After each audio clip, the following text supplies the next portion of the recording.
The Saw franchise. One of the last true horror franchises to be milked for every penny they could get out of it despite the ever declining reviews. Much like Halloween, Friday the 13th, A Nightmare on Elm Street and most recently Paranormal Activity, audiences were bombarded with sequels and sequels due to the movies being cheap to make and massively profitable at the box office.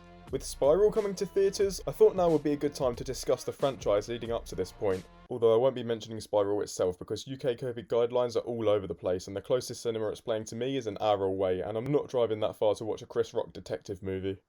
The Saw series has always stood out to me in the horror landscape. Even when I was a kid and way too young to watch them, I just found them fascinating. Unlike its contemporaries that are always slated for being too dumb, Saw kind of went in the opposite direction where it was way too smart?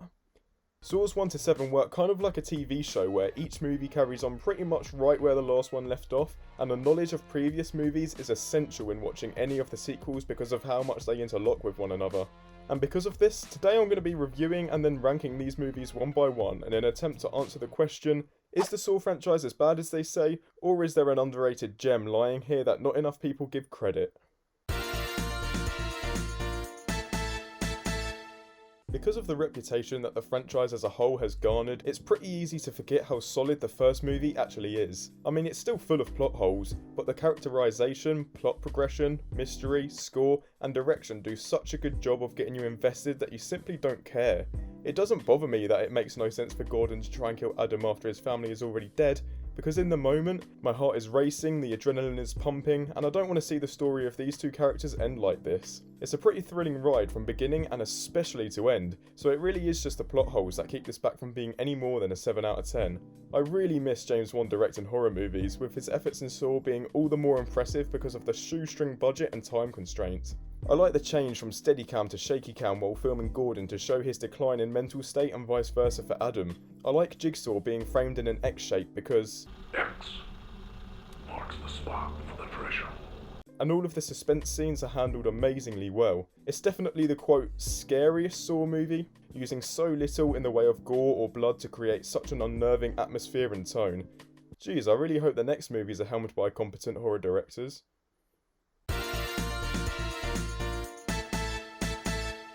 Yeah, Darren Lynn Bouseman had no idea what the fuck he was doing. So Saw 2 had a pretty significant rise in budget, so now the traps are bigger, bloodier, and they had the time to actually shoot the traps in motion. So why did they think it was a good idea to carry on using the same epilepsy-inducing editing style that the first one used? In Saw 1, the worst part by far was the crazy direction during the reverse bear trap scene, and unfortunately, this is the style they went with for basically every trap sequence moving forward in the franchise. The reason the frantic editing style worked for every other trap in the first film was because they created the illusion that you were seeing something they didn't have the time or budget to shoot. But now, they have the time and the budget, and they actually do show the traps in all their bloody gory, yet instead of trying to use this to create a horrific or unnerving atmosphere, they just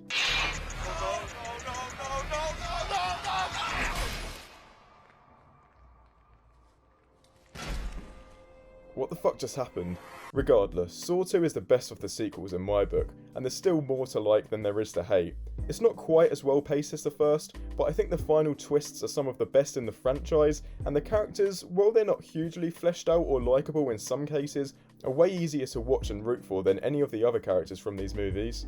Jigsaw is at his best here too, and I know I was giving Bouseman shit for his directing style before, but the scenes between John and Eric are genuinely badass, both through the performances and the direction, especially when you consider how minimal it is and simply being shot reverse shot a lot of the time. You're put into the mind of Eric here, as Jigsaw remains fully visible in his shots, but blocks part of Eric's body in the frame of the reverse shot as if he's this overbearing figure. Then every time John pushes Eric to feel more and more helpless, we cut to a shot of him on his own, isolated, as if there's no one around to help him. I love these shots too, the camera passing back and forth as if they're playing a game of psychological tennis. The film is definitely at its best in the scenes between these two, and no later movie would ever top the presence that the main antagonist commands in this one. Saw 3 is an interesting one because it feels like a mixture of the best aspects of the series, but also the worst. Which makes sense because the script was pretty much written to blend the styles of the previous two entries.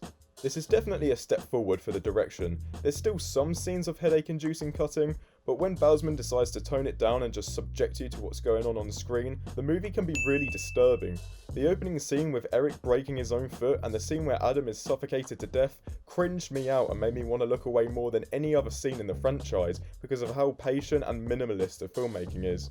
And once again, the most intriguing parts of this movie are the scenes with Jigsaw, this time paired with Amanda and Lynn.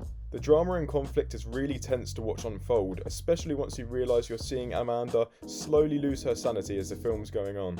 But unfortunately, it all feels like one step forwards and two steps back, because the other half of the film, where all the traps are taking place, is kinda painful to watch and not in the way it was intended. Okay, first of all, the reasons people are being put in these traps have always been a stretch, but now they're just getting ridiculous. Jeff's put through a series of tests because he hasn't gotten over the death of his son.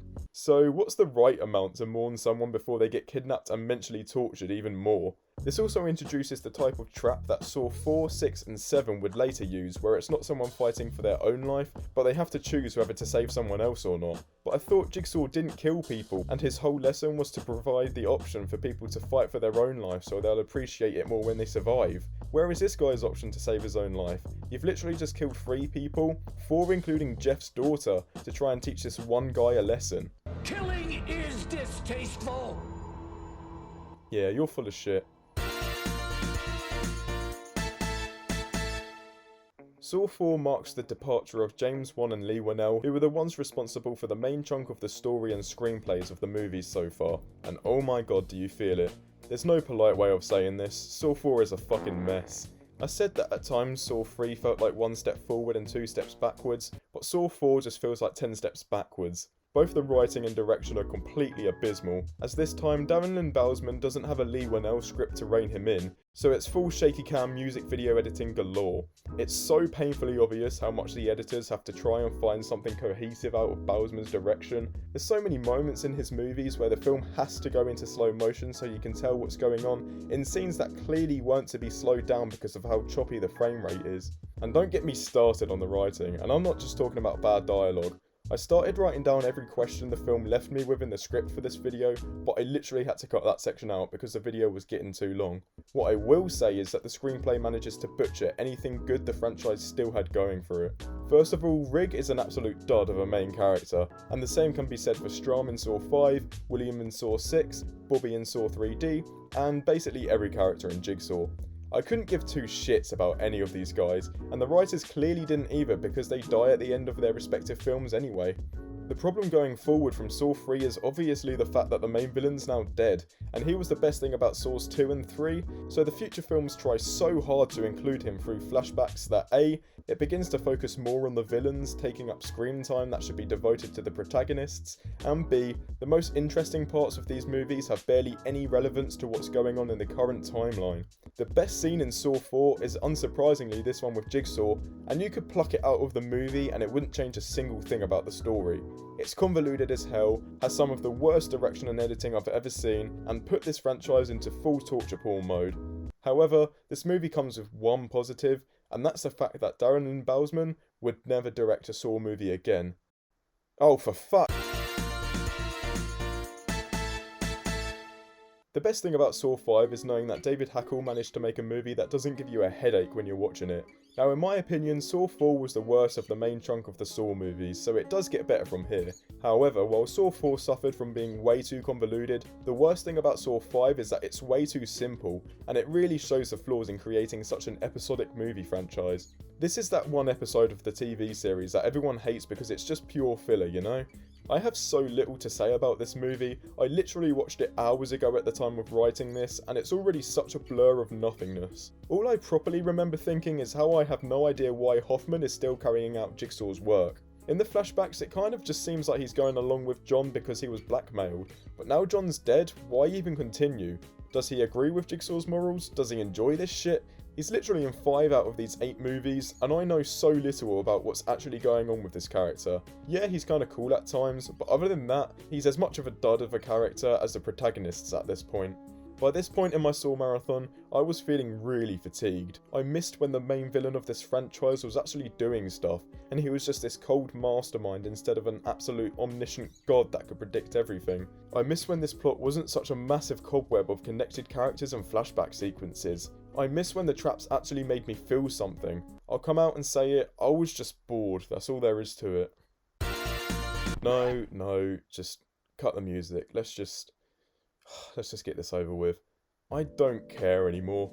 At this point, no twist the series threw my way could impress me. They're like punchlines at this point. Saws 4 through 6 just blend into an endless sludge of reveal after reveal, and it's so nonsensical and fatiguing. Literally the only thing that could distinguish how I feel about Saws 5 and 6 was the fact that Saw 6 actually had 2 scenes that stood out to me. Now, unfortunately, this new director was trying to be Darren Lynn Bouseman 2.0, but not even his best efforts could ruin the carousel trap. The concept of the trap on its own is kind of great because it's inevitable that the audience starts thinking the same way as the protagonist, about who they would choose, whether or not they'd even be able to choose, and the performances do a pretty good job at making the scene believable and heartbreaking. This movie also has the most tense scene since Saw 3 where they decode Hoffman's voice in front of him and he just starts killing them all when they find out. It's awesome. But the script just can't save this movie, I'm sorry. Not only does it have all the same faults that I've already mentioned in previous movies, but this one also has this weird political message that's not even subtle at all and just makes you roll your eyes because this is a damn Saw movie. The franchise needed to do something at this point. It either needed to get good again or at least so bad that it's good. I wonder what one they went with. Saw 3D feels like exactly what it is, a cash grab released to squeeze out the last piece of revenue that the franchise still had in it. And you know what? That makes it one of the most entertaining movies I've ever seen. I think if you made the opposite decision for every single choice made in the making of this film, you'd have a masterpiece. Saw 3D is so flawed to its foundations, this is pretty much as bad as horror movies get. And I absolutely love it for that. Every scene, every performance, every twist, every music choice screams, we don't give a shit, we just want your money. The Saw movies hadn't been great for a while now, but Saw 3D was easily the least painful one to sit through in some time. It's just such a good shock movie, you know? 10 out of 10.